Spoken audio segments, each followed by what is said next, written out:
जय श्री राधे गोविंद। श्री हरिवंश। हमारी प्रिया जो हम सब पर अपनी कृपा दृष्टि सदैव बनाए रखे। आज हम इस वीडियो में माघ मास महात्म्य अध्याय 1 सुनेंगे। माघ के महीने को पहले माध के नाम से जाना जाता था और जिसे बाद में माघ के नाम से जाना जाने लगा। माध का संबंध भगवान श्री कृष्ण के स्वरूप माधव से है। माघ का महीना भगवान श्री कृष्ण को अति प्रिय है। माघ के महीने को हमारे शास्त्रों में बहुत ही पवित्र, पावन और शुभ फल देने वाला महीना माना जाता है। इस महीने में दान, व्रत, तप और स्नान करने का विशेष महत्व बताया गया है।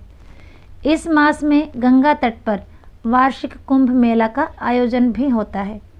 इस माह में भले ही पूरे माह स्नान करने का योग ना बन सके, लेकिन एक दिन के स्नान से भी भक्त स्वर्ग का अधिकारी बन सकता है, क्योंकि ऐसी मान्यता है कि इस महीने में सामान्य जल भी गंगा जल के समान हो जाता है।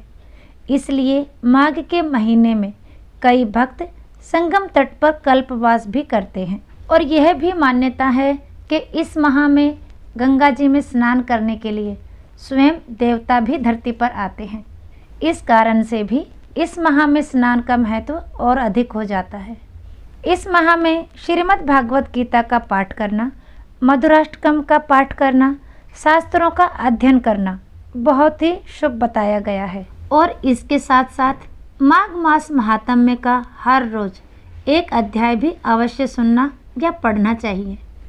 तो हम अपने इस चैनल पर हर रोज माघ मास महात्म्य का एक अध्याय अपलोड करेंगे। आप उसे जरूर सुनिए। इन अध्यायों का वर्णन स्कंद पुराण और पद्म पुराण में दिया गया है। पूरे माह इन अध्यायों को सुनने मात्र से ही भक्त भगवान विष्णु और भगवान श्री कृष्ण की कृपा और आशीर्वाद पाने का अधिकारी बन जाता है। इसलिए माघ मास महात्म्य के सभी अध्यायों को आप पूर्ण श्रद्धा और पूर्ण प्रेम भाव से जरूर सुनिए। तो चलिए अब हम अपने गुरु और अपने इष्ट के श्री चरणों का वंदन करते हुए और अपने चित्त में उनका ध्यान करते हुए भगवान गणपति जी को नमन कर हम माघ मास महात्म्य अध्याय 1 शुरू करते हैं। एक समय शौनक आदि 88,000 ऋषियों और सूत जी महाराज की वार्ता चल रही थी।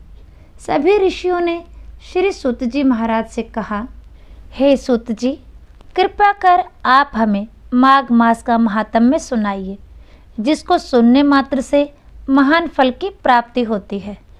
ऋषियों के ऐसा पूछने पर सूत जी बोले, हे मुनिवरों, आप लोगों को मैं साधुवाद देता हूँ।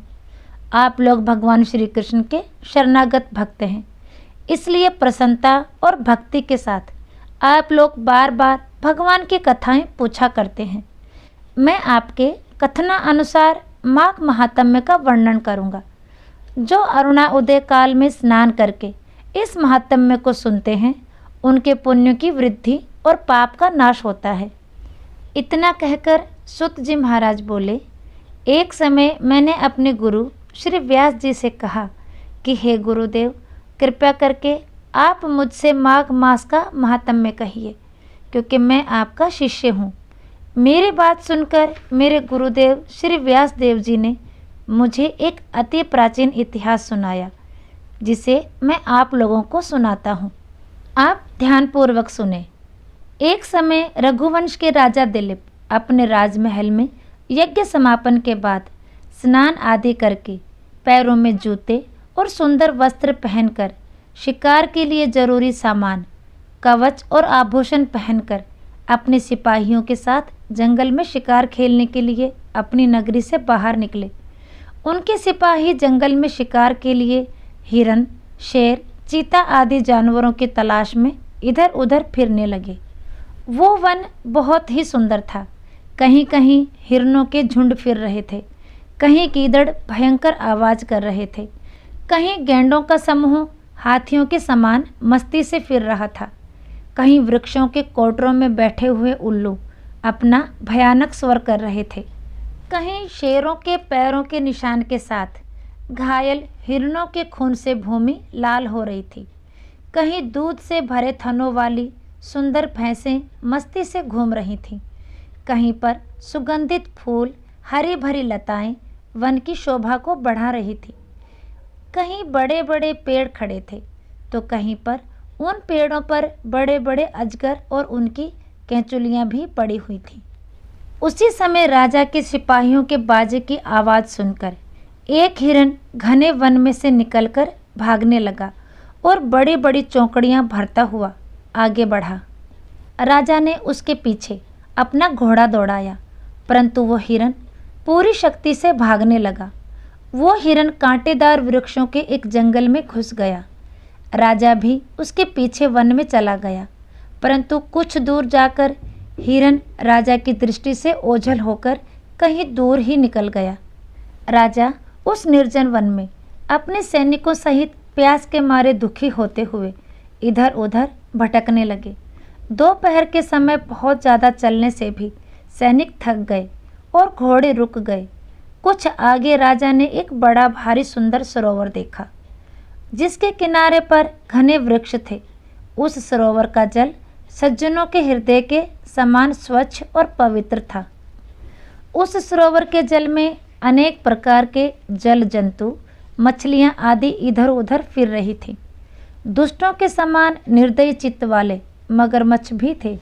जैसे दानी पुरुष होते हैं जो विपत्ति में पड़े हुए लोगों के दुखों को हरते हैं, वैसे ही वो सरोवर भी अपने जल से सबको सुखी करता है। जैसे मेघ चातक के दुखों को हरता है, उसी तरह उस सरोवर को देखकर राजा की थकावट दूर हो गई।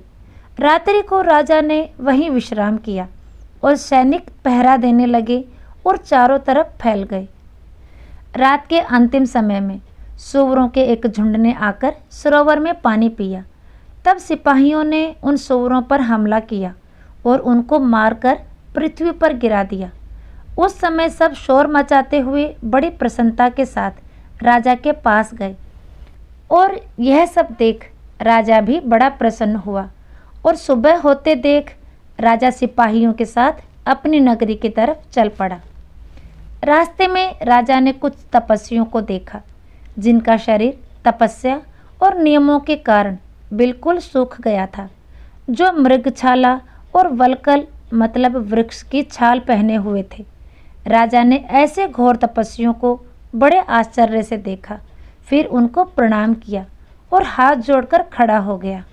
राजा को वहाँ खड़ा देख एक तपस्वी ने राजा से कहा, हे राजन, इस शुभ माघ महीने में इस सरोवर में स्नान ना करके तुम यहाँ से जाने की क्यों इच्छा करते हो?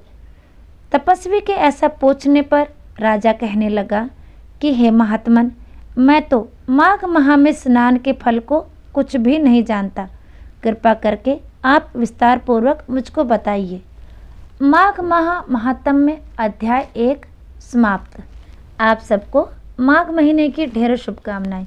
भगवान विष्णु और भगवान श्री कृष्ण की कृपा आप सब पर सदैव बनी रहे। तो आज का वीडियो यहीं तक, फिर मिलेंगे अगले वीडियो में। तब तक के लिए सभी को प्रेम भरी राधे राधे।